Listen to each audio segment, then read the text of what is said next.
Ma'am, you're vying for Senate presidency. Naniligaw ka na ba sa Ayan mga na. kasamahan mo para suportahan ka? Hindi, Yan na. hindi. May nakisuyo lang sa akin kung baka ako na lang daw ang tatakbo.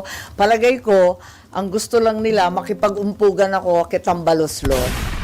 Nako. Kay House Speaker. Nako, yan na nga ho ba sinasabi natin. Kung ako kay Chis Escudero, kabahan na siya dyan sa mga litanya na yan, itong si Ivy Marcos. Ibang klase ho. Ang pinapangako ho ngayon ng mga senador na gustong maging Senate President, kung sakaling sila ang papalit dito kay Boy Kilay, makikipagbardagulan sila dito kay Martin Romualdez. Na ngayon, yun naman ho ang nakikita natin dito kay Chis Escudero. Kung kailan na meron ng banta diyan sa kanyang pwesto bilang Senate President, doon ho siya nag-aangas-angasan. Ang problema ho kasi sa mga nakalipas na panahon, nakita ho natin na nagpakaaso itong si Chis Escudero dito kay Martin Romualdez. Pero bago ho yan, isang like at subscribe.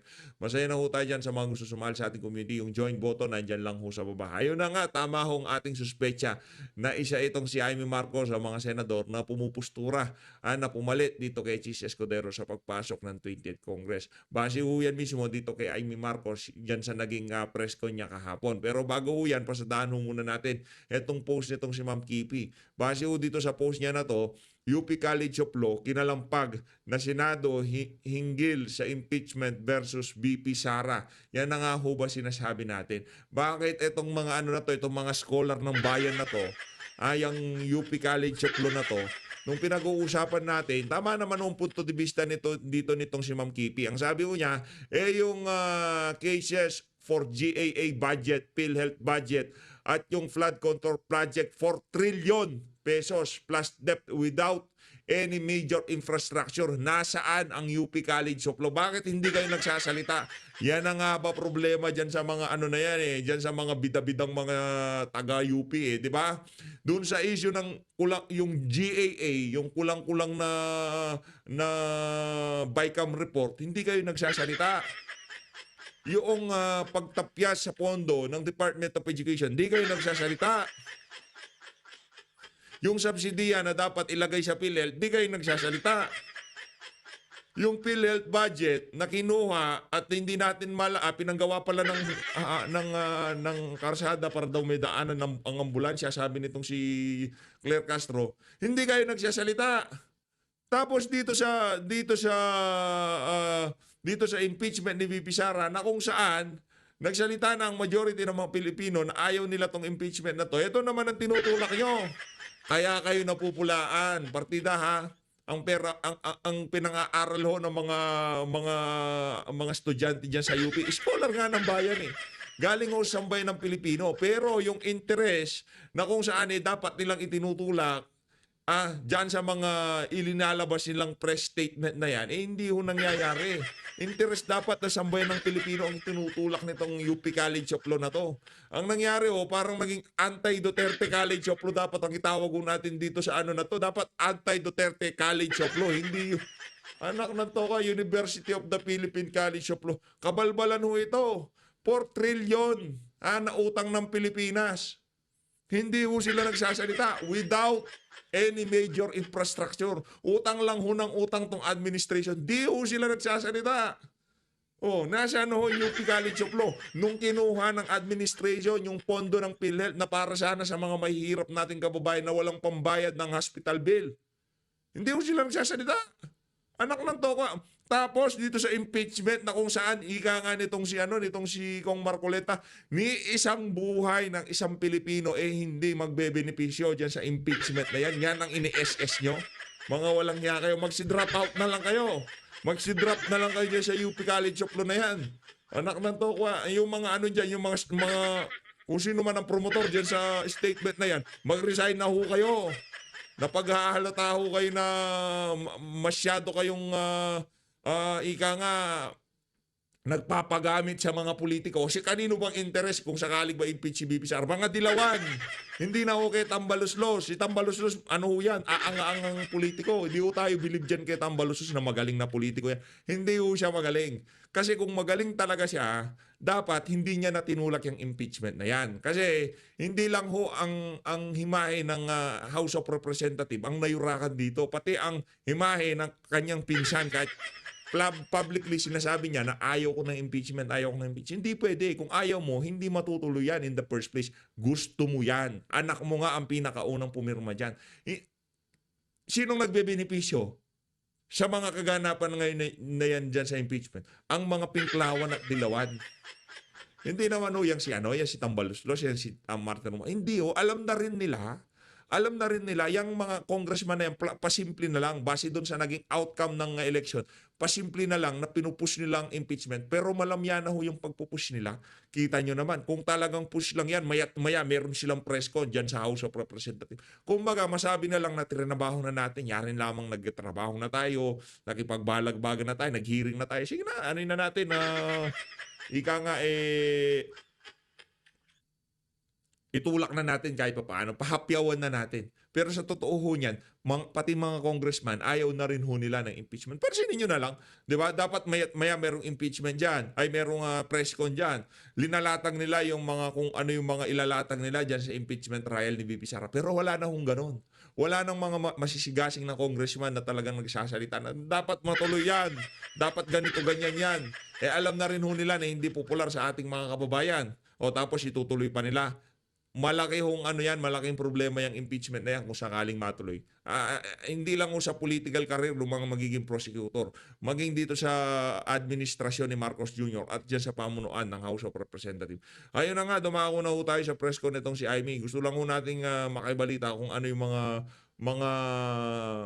mga ginawa niya dyan sa The Hague, Netherlands. Diba? Ano yan? Iuuwi daw si dating Pangulong Rodrigo Duterte. Anak ng toka. Tapos ililigtas si VP Sara. Amy Marcos naman ano ho kayo kung saan ang pagiging masigasing nyo na yan nakita namin nung mga 2023 nung walang humpay na dinudurog itong si BP. Naku, nung nakita namin yan, baka ngayon kasama ka pa sa kandidato namin pero ano ho kasi itong mga Marcos na to, hindi ho talaga mapagkakatiwalaan. Hindi ho tayong magtataka kung isang araw itong Amy na to bumaliktad na naman. Ngayon, siya, talagang palong-palo siya sa pagsuporta kay VP Sara. Siyempre, kita nyo naman, popular itong si VP. Pero iniisip nga ho natin paano ho kaya kung baliktad na sitwasyon dito? Hindi popular itong si VP at gusto ma-impeach ng ating mga kababayan itong si Vice President Sara Duterte. Kasama ba ho kaya natin itong si Amy Marcos dito sa laban na to?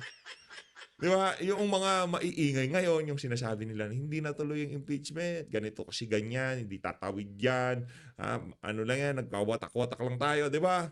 Napapaisip po tayo minsan paano ba kung kunyari, halimbawa, popular ang impeachment. Yung mga survey, hindi kabaliktaran ng nangyari. Gusto ng sambay ng Pilipino na ma-impeach si VP Sara. Ngayon talagang pati presidente hindi na nagsasalita. Ngayon kasi dati ang yung process, hayaan na lang natin gumulong. Ganun no. Pero ngayon, tahasan niya ng sinasabi na ayaw niya ng impeachment.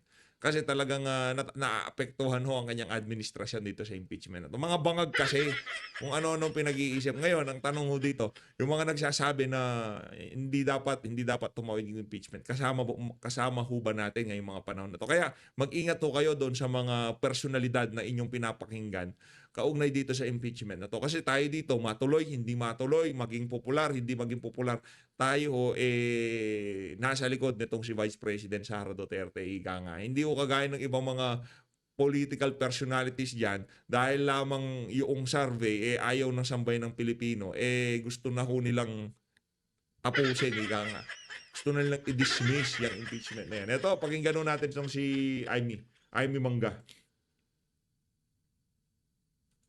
Nung napag-usapan ninyo ni Attorney Kaufman, because you posted a picture with Attorney Kaufman, so what was discussed?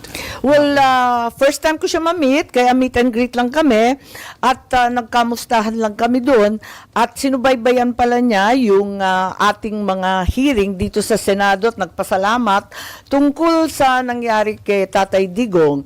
Ginamit pati ang transcript of records natin sa ibang pleading niya at nakatulong daw ito sa ginawa nila at lalo na sa issue at pag-question ng jurisdiction ng ICC sa Pilipinas ngayon na hindi na tayo state party sa Rome Statute. At hindi ako makakomento sa iba't iba pang mga plano nila na pinag-usapan, ngunit talagang matindi ang laban ni PRRD at nakabuo na sila ng legal team. Sir, ma'am, meron bang binigay kahit naman lang kahit anong pag-asa or update kung makakauwi ba ang dating Pangulo or not? Yes, the good news is the attorney Nick Kaufman is very gung-ho. Talagang pinipilit niya na karapatan ni Presidente Duterte ang interim release. Talagang sinasabi niya na talagang ipaglalaban niya ng matindi ang jurisdiction, ang lack of jurisdiction ng ICC. So, yun talaga maliwanag. Loud and clear yun sa kanila. Ma'am, may other question regarding the impeachment. In the past few days, umikot yung balita tungkol dun sa resolution, which is becoming controversial tungkol dun sa pagdi-dismiss dun sa impeachment. Kayo po ba meron kayong sariling version? Kasi kahapon si Senator De La Rosa admitted na meron siya. And then you said na meron din kayong mga nakitang iba pa, and I think Senator Estrada also said may nakita rin siya. So, meron na ba talagang isang resolution that will be filed on the floor, and what will be the action, or what will be, anong gusto nyo mangyari? Wala pa. At nagpapasalamat ako sa lahat ng senador kasi lahat ay naghahanap ng solusyon. Ako din naghahanap ng may solusyon dito sa problema natin sa impeachment. Para sa akin, personal lang, walang resolution to. Dapat i-dismiss na ito kaagad. Dahil unang-una, hindi na talaga kaya matapos bago yung 19th Congress, may sariling rules ang Senado. Pero, ang totoo, I have very serious concerns about the validity of the impeachment complaint arriving here in the Senate. Maliwanag naman na ito ay napila pa noong December 2024. Pagkatapos noon, a second impeachment complaint later in December, 4 December, was also endorsed and filed in the lower house. A third impeachment complaint was also filed on the 19th. So, bale, 2nd December, 4th December, 19th December, andyan na, klaro na yung impeachment complaint na nandyan sa house. Tapos, alam naman natin yung background niyan, October 2023, marami nang nagbababala na sila ay magpapadala ng impeachment complaint. Para sa akin, dahil dito, maliwanag na hindi nila ipinadala sa amin dito sa house kaagad-agad. Bakit? Ang tanong ko. Bakit wini-withhold? Kung wini-withhold nila, abay sila pala ang nagpatagal nitong lahat. Despite the lapse of 2 months, no action was taken to transmit to the Senate or refer any... Bagay 2 buwan, no? Kung sakaling pagka-receive nitong si... ano pangalan nito? Nitong si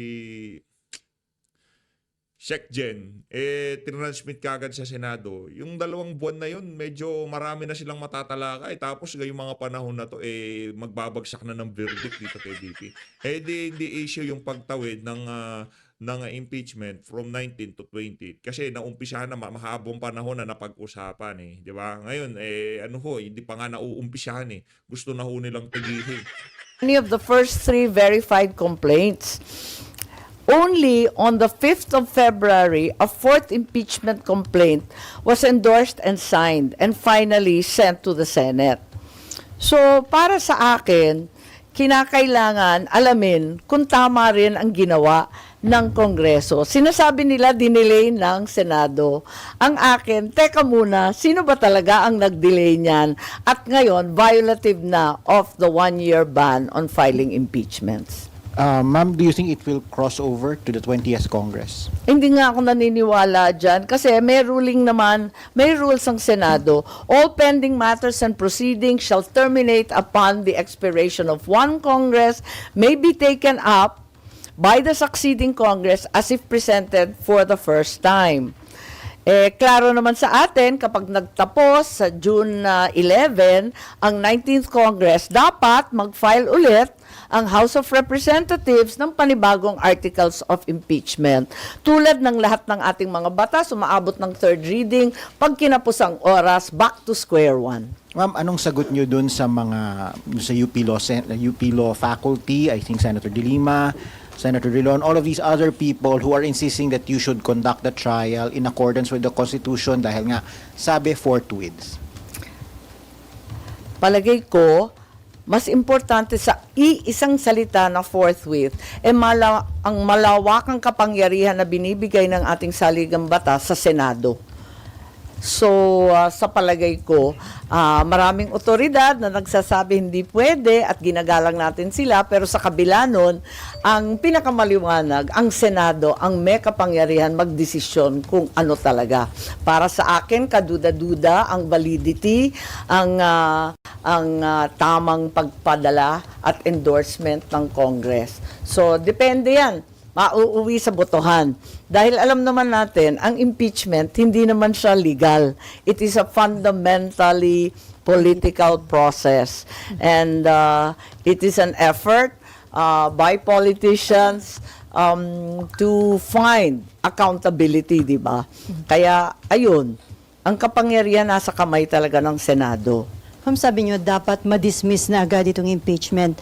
Paano at kailan? Kasi on June 11, nakaschedule kayo para dun sa presentation ng articles of impeachment at pag-convene ng impeachment court. Ibig sabihin, para sa inyo, hindi na dapat umabot sa punto na yon? Dapat i-dismiss na agad? Para sa akin, wala na talagang panahon para sa trial. Dapat ibasura na kung gusto talaga ng House of Representatives. Wala namang problema. Pwede silang magpila ulit subject to the 1-year ban. That seems very, very clear to me. So, anong mangyayari, ma'am? May magmo-motion bago yung June 11? Hindi ko alam. Naki-SP yun. I think he's been interviewed extensively and has spoken copiously about the different possibilities. Marami pang iba't ibang posibilidad, kaya pinag-aaralan ng maigi at ako nga kinukumpirma ko na itong mga drafts na to, siguro effort ng bawat senador na makahanap ng solusyon para sa tamang proseso. Yung pinakasang-ayon sa batas, pinakamabilis, pinakaklaro.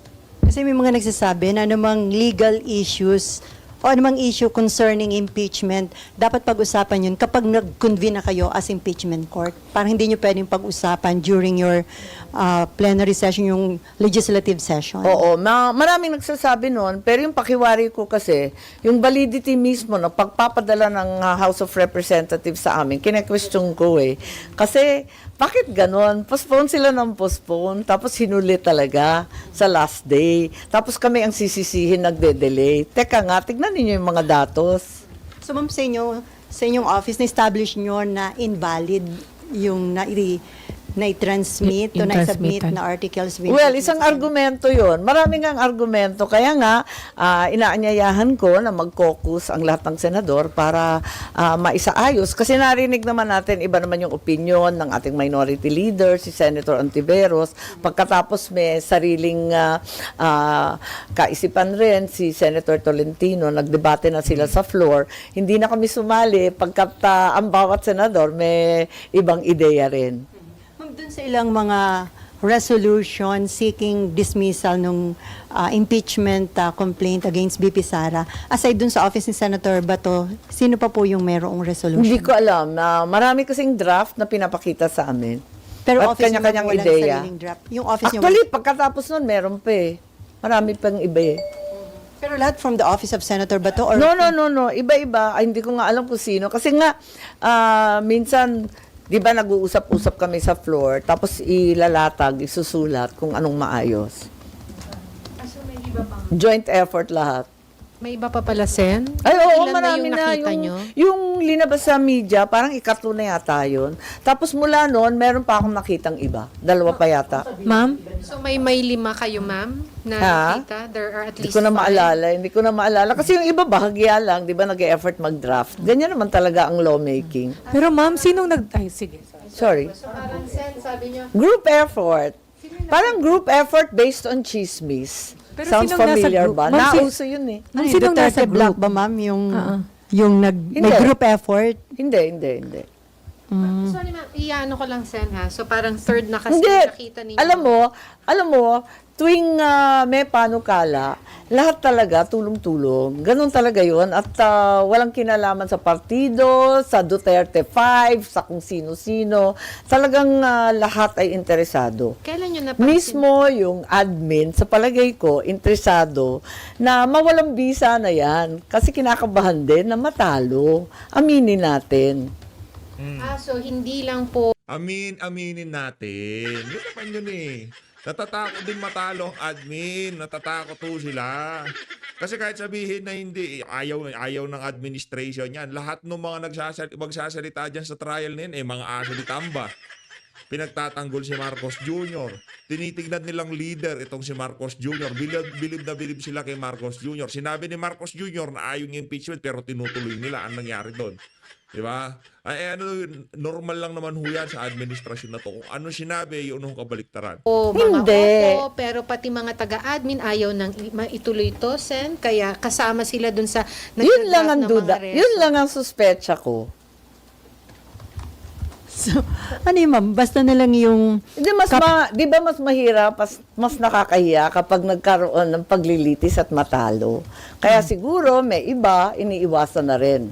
So, ma'am, ba't maraming draft resolution? Kasi, Lahat hindi sila- naghahanap ng solusyon kung paano gagawin to, kung papatawirin hanggang sa 20th Congress, kung magkukumpuni ng impeachment court, kung iiwasan na yon, i-dismiss outright, kung ano ang ibig sabihin ng forthwith, at kung talagang nag-delay yung Congress at violation na ito ng 1-year ban. Lahat kami talagang naghahanap ng solusyon. Nakakasunog na ng kilay ito gabi-gabi, sa totoo lang. So- Walang maliwanag kasi yun nga, tulad ng sinabi ko kanina, the reality is the Constitution gives the Senate great breadth and leeway to formulate its own rules in what is essentially an exercise in political accountability. Hence, it's but right that the politicians and those elected by the people formulate their own rules and pass judgment. Ma'am, ba't yung mga nakikita namin na copy o draft ng resolution, walang nakalagay sino yung author o nag-introduce dahil hindi pa confident yung... Hindi, I think nakita naman at pinakita dun sa metadata, COS ni Senator Bato yung pinakita. Pero doon sa nag-introduce or author, walang pangalan. No, but it's very clear. It's the COS of Nandun Attorney... naman sa metadata, ang kulit naman itong si ate. Galing nga dito kay Senator Bato de la Rosa. Kahit walang pangalan, sa kanya nag-originate yung file. Attorney Joanne, yung COS ni Senator Bato, at sinabi niya nang galing sa office niya. So Sen, you mean Palagay ko wala namang masama doon. Lahat talaga nag-e-effort na maghanap ng liwanag sa dilim. Pero ma'am, sabi niyo po group effort para parang ano yung Hindi naman group effort na katulad nung pag-aresto at pagtangay kay Presidente Duterte. Ito, ibig ko sabihin, lawmaking is not a solo flight, no? We always work together. So, ma'am, and certainly we explore all possibilities. It's not a straightforward rule imposing process eh. Kasi yung procedure dito, 'di ba ang lawak-lawak nga at wala naman sa rules na maliwanag kung anong dapat gagawin. So kinakailangan alamin kung anong makakabuti sa atin. Opo ma'am, but ang direction ma'am ng lahat, quote-unquote lahat ay is to Hindi ko towards alam kung dismissal? lahat. Hindi ko alam kung lahat. Ang akin lamang, ang duda ko, hindi lamang ang sinasabi o tinatawag na mga Duterte ang interesado sa pag-dismiss. Ang pakiramdam ko, mismo ang administrasyon ay may mga grupo na nagsasabi na wag nang ituloy at baka mapahiya lang sa numero. So ma'am, ang hinahanap ngayon ay yung remedyo or sabi niyo nga, ano solusyon para Yeah, hindi may para walang solusyon. mapapahiya sa Ewan ko situation. yun lang ang pakiramdam ko. So saan nakakita rin ba kayo ng reso na nasa admin side? Na sila yung nag-draft? May ganun ba? Kunyari, Hindi, wala. Pinag-uusapan lang. At saka kanya-kanyang draft ng maliliit na provision, ganyan. And then, ma'am, sa tingin niyo makakakuha ng numero sakaling pagbotohan ng sa plan? Hindi ko alam. Hindi ko alam talaga kung anong plano. Si SP ang nagpaplano. Pati yata si SP, kinukonsulta yung iba at kinakausap yung iba kung ano. Ngayon kinakausap na, pero nung mga naunang panahon hindi kinakausap nitong si SP. Yan ang problema kay SP, kaya maraming nagalit sa kanya. Di daw sila nagpo-focus diyan sa diyan sa basta siya lang bira ng bira. Kaya ngayon maraming galit sa kanya, kaya tatanggalin na siya sa 28th Congress. Anong dapat gawin, kung anong mainam. At yung panawagan niyo na magkaroon ng caucus, kailan niyo gusto at anong gusto niyo mapag-usapan? Sa lalong madaling panahon para magkaklaro na at magkadireksyon na kami. Before June 11, sana. Dapat lang para June 11 kasi tapos na eh. But when you said groups, ma'am, na Hindi, linuloko lang. Binibiro ko lang kayo tungkol sa group effort ha. Baka akala ninyo talagang may group effort. Hindi, ma'am, yung Nasesentensyahan na yan ha. Hindi. Ang ibig ko sabihin, sa Senado, lalo sa plenary, syempre, lahat may kontribusyon. Ganyan talaga. na ibig sabihin, ma'am, when you said yung groups, there are groups na nagsasabi na magandang wag nang ituloy kasi baka Naririnig ko. Are we talking about groups in the Senate? In the Senate and outside the Senate. So, we're talking about senators who are aligned with the administration? Marami. Pero paano yun, ma'am? May mga grupo din, like may mga nag-rally na mga nananawagan, convict Sara, dapat daw panagutin or harapin yung kaso. May mga Sa different sectors. sana ba yun, ha? Chine-check ko nga eh. Ang totoo, Other day, ang katotohanan ay maraming kaso nakapila kay VP Sara, no?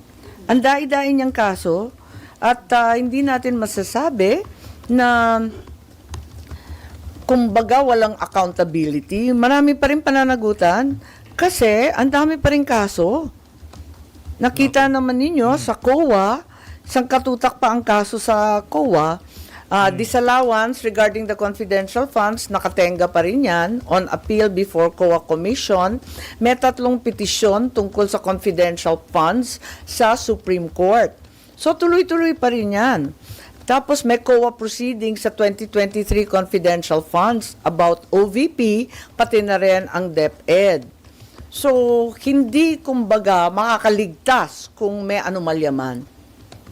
Talagang maimbestigahan to ng todo-todo. At para sa inyo, Meron pang DOJ criminal complaint. Tapos meron pang, di ba ito yung grave threat, inciting to sedition? Chine-check ko eh. Kasi yung iba sinasabi, makakaligtas, makakalusot. Hindi naman, wala naman lusutan. Alam naman natin ang ending ng impeachment, di ba? Magpipila pa rin ang kaso. Ang totoo, may kaso na eh. so para sa inyo, yun ang mas tamang step or Well, sa ngayon, unless mag-umpisa na naman ang panibagong impeachment. Pero ma'am, kasi may mga sinasabi rin na pag hindi nag-impeachment trial, that would deprive the Vice President of her opportunity to defend herself dun sa mga allegations. And sabi din naman niya, handa siyang humarap, gusto pa nga niya ng bloodbath. So why deprive her of that? Ang sa akin naman, walang kinalaman sa pakiramdam o nais ni VP. Ang sinusundan lang natin yung batas. Para sa akin, mali yung pagpapadala rito. Invalid na kagad. Kasi 4 na complaint. Bakit inupuan yung 3? So ma'am, yung Tapos magtututuro ngayon. Hindi naman yata tama yun. Ma'am, yun ba yung practical way out of this? Na yun, makita na invalid siya. I'm not really So, looking for a Anak ng tokwa, anong practical way out of this? Binibigyan na nga namin ng free pass itong si Marcos Jr. Ayaw nyo pa, yung amo nyo dyan sa Malacanang. Tayo naman ho dito, alam naman natin na wala ho talagang kahihinat na yan. Sa bagay, patrabaho nyo yan. Diyan kayo kumikita. Yung mga media ho kasi na yan, pagka nagka-impeachment, paldong-paldo na naman sila. Allowances, di ba? Commercial, lahat to. Marami silang pagkakakitaan dyan, kaya gustong-gusto na kasi tututok dyan ang buong Pilipinas eh. Tayo naman wala na naman ng problema. Matuloy, meron tayong mapag-uusapan dito. Hindi matuloy. Marami tayong mapapag-uusapan pagka hindi natuloy. Yung lumulobong utang ng Pilipinas, yung 2025 budget na yan. Di pa ho tayo tapos dyan. Nakukompromiso lahat ng issue na yan dahil dyan sa impeachment na yan. Pinagtatakpan. Ngayon, pagka natapos na yan, wala na. Yari ho itong si Marcos Jr. Sigurado natin. Yung pagkakatalaga kay Torre bilang bagong chief PNP, ang dami hong umaalma dyan. Yung mismo mga kasama niya sa PNP, galit ho dyan sa desisyon na ni Marcos Jr. Ang dami ho niyang binaypass ng mga general dyan sa PNP. Ang dami ho natin mapag-uusapan. Hindi naman ho tayo mauubusan dito para sabihin na, okay, tuloy yan, dapat tuloy yan. Para, diba, maraming. Hindi ho. Marami hong issue na mas importante mapag-usapan, malaman ng ating mga kababayan, maliban dyan sa impeachment na yan. A way out, because like I said, there will be no way out. Accountability will remain, and responsibility will have to be assigned. If there's any malfeasance, misfeasance, nonfeasance, if there's any criminal act involved, certainly COA, the Supreme Court, the DOJ will get to the bottom of it. Ma'am, you're vying for Senate presidency. Naniligaw ka na ba sa mga kasamahan mo para suportahan ka? Hindi. May nakisuyo lang sa akin kung baka ako na lang daw ang tatakbo. Palagay ko, ang gusto lang nila, makipag-umpugan ako kay Tambaloslos. Naku. Kay House Speaker. Pasimple pa to eh. Ikipagumpo. So talaga, Sen Ivy. Pero hindi, I mean, hindi seryoso yun, ma'am? Or are you seriously considering to... Actually, hindi ko masyado iniisip sa totoo lang. Kus- Will you say no? Ha? No. If you are offered, will you say no? Actually, nakikinig ako sa mga kandidato, 'di ba? Klaro naman na si SP Cheese tatakbo muli. Klaro naman na si former SP Tito Sen nagre-recruit din. Lahat sila nangangampanya. Nakikinig ako. Pero para sa akin, tulad ng sinabi ko noon, dapat may klarong plataforma. Talaga bang ipagtatanggol ang ating budget? Yung paglulustay ng bilyon-bilyon ng 2024 na lumalapan ng 2025, mauulit ba yan? Kasi nagpalit kami ng SP. Para sa akin, bumoto ako sa bagong SP dahil sa nangyari sa 2024. Yung pala, mas grabe ang mangyayari sa 2025 na election year. So, gusto ko ng confidence na talagang hindi ito mangyayari ulit. Pagkatapos noon, siyempre, yung integridad ng Senado, ipagtatanggol ba? Yan, mga issues yan na kailangan talaga panindigan natin. So you're open? I think every senator will rise to the challenge. Ilan na po yung nag-express ng support sa inyo, ma'am? I'm not free to say so. Pero nag-text ka na rin ba sa mga colleagues ninyo? Ay, hindi. Ay, nagte-text. Mahilig ako mag-text eh. Marites ako eh. Talaga nagte-text ako sa iba't iba pero hindi tungkol sa kampanya. Pagod na akong mga kampanya. Naku. Ma'am, balik ko lang po doon sa impeachment. Ma'am, sabi ito, nyo, ito. lahat naghahanap ng solusyon. Hindi natin naririnig tong si Senator Rodante Marcoleta eh. Dapat siya kasi pumustura dito sa ano na to eh. Pwede naman siya, magkakabilang naman yan. Sen, nanin mo, ikaw mag-Senate President sa amin kasi pagkayang si Marcoleta ang naging Senate President, sigurado ho tayo. Yung sinasabi nito ni Amy Marcos, siya ho lahat gagawa nun. Makikipagbardagulan, tatayuan niya yung mga issue ngayon na nangyayari sa ating bansa. Hindi kagaya nitong si Chis Escudero, para siyang aso nitong si Lisa Araneta Marcos at nitong si Tambaloslos, di ba? Hindi ho ganun yang si Marcoleta. Lahat, tingnan, ano na lang ho, sana no, siya ang ika nga makita ng mga iba nating mga senador na humalili dito kay Chis Escudero. Napatunayan na ho niya, hindi pa ho siya senador. Inaalmahan niya na ho lahat ng kabalbalan na nangyayari sa ating bansa. Yun lang ho ang atin dito. Kung siya yan, kung yan ang manalo, magagawa natin. Nanalo, yung baka yun ang mga napag-usapan sa circle ng mga taga-suporta ni VP dyan, ditong si Kong Dante. Tingnan natin, kung hindi po panahon nito ni Sen Dante Marcoleta, isa sa mga pangarap natin yan para sa kanya na maging Senate President kasi maprinsipyo meron paninindigan na talaga namang hindi ho siya basta-basta nagpapadala sa pambubola ng mga kung sino-sino dyan sa Senado. Yon ang sigurado. Ma'am, Oo naman, kasi Opo. talagang mahirap itong sitwasyon natin. Kailangan magklaro. yes, ma'am. So, hindi nyo, ma'am, anong malamang na mangyayari, hindi na magko-convene ang Senate as impeachment Hindi court ko on alam, Wednesday? hindi ko alam. Ayoko mag-speculate dahil like I said, we have all the options open. Every senator has his or her opinion and we respect their right to air their views. Wala pang consensus sa madaling salita. But what solution are you looking for, Sen? When you said... Well, the best way to deal with the impeachment complaint endorsed to the Senate, obviously. Whether it bridges over to the 20th, whether that's no longer possible, whether we take cognizance and constitute as an impeachment court, etc., as we've spoken about repeatedly. Ma'am, kasama po ba kayo dun sa nabanggit po ni Senator Bato that there are senators na nag-i-input dun sa draft? Oo naman, oo naman. And ano po yung inputs na nakikita niyo so Kasi nga yung input ko nga, yung sinabi ko kanina, napalagay ko, yung validity nung in-endorse sa amin dito sa Senado should be assailed in the first place. Ma'am, kasi dun sa draft resolution na kumalat, ang ina-assail dun mismong Senate na it failed to act on the impeachment cases for... Ayun na nga parang sinisi namin sarili namin. Kaya Kaya talagang parang, hello, may benta ba yan? Kaya yun ang kailangan baguhin, ma'am. Kasi, yun nga, practical sinisisi sarili nyo eh.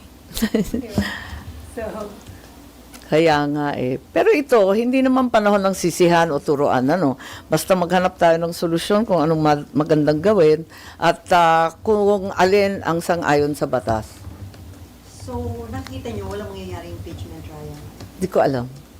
At kung mangyayaring magkaroon, Everything's still possible. It's all up in the air. Like I said, we haven't met. We haven't come to a consensus as a body. And certainly, all options remain open.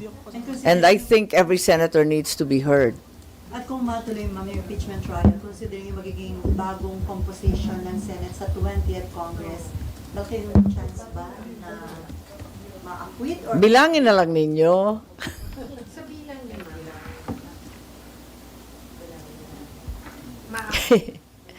if it's a political... Bilangin na lang ninyo nga. Sen, can we clarify? Can we clarify, Sen? Do you think there's no numbers to convict the Vice President as we speak of the composition, whether sa 19th or 20th Congress? Well, I've loosely said that walang numero. Pero ang realidad, kapag impeachment, it stands and dies on the basis of evidence, clearly. So I can't make such a roughshod statement, given that the reality is no evidence has been presented at all so far. Ma'am, yung ibang mga senators po, they are maintaining na constitutionally bound yung Senate to convene. That's right. That's the argument of the minority. Opo, pero ang argument niyo po ba is dahil invalid yung articles of impeachment na pinadala ay wala na din yun, yung ganong... Well, I have very serious concerns about the validity of the impeachment endorsed to the Senate. So para po sa inyo, hindi na kayo bound to act on that articles of impeachment. Pero ako lang yun, no? O, yun yung input niyo. Kanya-kanyang input kasi di ba? Pati si SP may sariling input din Parang ganun din ang iniisip niya. Marami rin nag-argue sa forthwith. Meron ring si Senator Tolentino na functionally dismissed. Kanya-kanyang kwento yan So, pakinggan natin lahat para maganda yung solusyon. kung yung effort na maghanap ng solution para ma-dismiss yung impeachment case against VP Sara? I don't think that's necessarily the case. I don't think an outright dismissal is the goal of each and every senator. Ang totoo, iba-iba ang pakiwari nila. Yung iba, siguro, iniisip kung paano tatawid sa susunod na kongreso. Yung iba, dapat magkumpuni ng impeachment court. Hindi ko pa alam So ma'am, close ka kay VP Sara. Never ba siya na nag-request na hanapan ng solution? Ay nako, abogado yun. Hindi yan pag-uusapan. Alam niya, magiging huwes ako Never kayo nag-usap privately. Hindi nga, ako nga inaawat Ay, magdahan-dahan ka, magjo-judge ka dyan. Ang sabi lang niya, ano man ang mangyari, tanggap ko na. Sabi ni BP, which means... Ma'am, kailan niya sinabi? Ha? Kailan niya sinabi sa'yo? I think sinabi sa marami na rin yon, no? Kaya ano ho yan, bulahan na nangyayari dito sa press ko na to. Paulit-ulit na sinasabi ni BP, wala na siyang pakialam, ma-impeach siya kung ano mangyari, bloodbath lang ang gusto niya. Kaya tayo itiwala na talagang kaya ho yan itong si Vice President Sara Duterte. Kung ano man ginagawa nilang akbangin sa Senado, basta nanggagaling yan doon sa mga tunay na kaalyado ni BP, naniniwala ho tayo dyan. Pero kung nanggagaling doon sa mga mapagbalat kayo, kailanman hindi ho natin papaniwalaan yung mga yan. Nasa inyo ho yan kung sakali bang itong si Amy maging Senate President naniniwala ho ba kayo na makikipagbardago lang talaga yan dito kay Tambaluslos? Tingnan natin. Ano ho yan eh. Kumbaga, iresulta ho ang ano dyan ng magsasabi dyan. Hindi ho para sa atin ang magsabi na talagang gagawin niya ni Amy. Ganito talaga mangyayari dyan. Malabo ho yan mga kababayan. Pagka-apelido Marcos, lahat po dyan, posibleng bumaliktad dyan. Bukas, nasa Malacanang na yan o kung ano mang gawin niyang ali na yan. Hindi ho tayo sigurado dito. Kung ano maging resulta ng mga aksyon ni Amy Marcos, yun hong magsasabi kung talagang sincero o hindi sincero yung mga ginagawa na yan, niya na yan para dito kay VP Sara. Pero para sa atin dito sa PH Update na suportahan o kung ano masabihin natin na papuri o kung ano mang pagbibida kay Amy Marcos, hindi na hong mangyayari dito sa PH Update. As always, maraming salamat to sa inyo lahat. Maraming salamat. Mag-ingat po kayo lahat. Mahalin natin ng Pilipinas.